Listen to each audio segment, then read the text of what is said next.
Well, this radio has got me stumped. It is not a 6-volt radio. I will show you the markings for the tubes. They're 12-volt tubes. I believe this knob is correct for a Desoto, Mopar, Plymouth, Chrysler. But the interesting thing is this search button, which is like signal seeking. And if we go up inside, we see all of this gear mechanism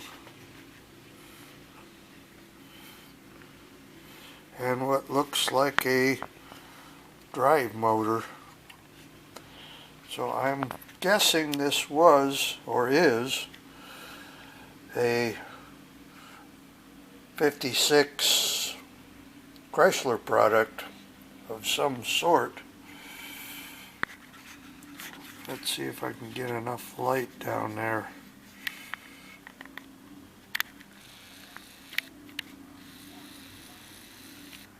There you go, 12 BE6, so it's not 6 volt.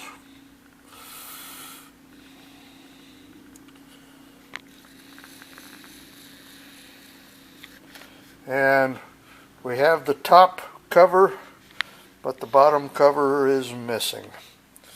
So it's a parts radio, so to speak. It's also got some braided wiring that could be a secondary output unit. It's got 6 tubes, so hard to say. That's the best I got.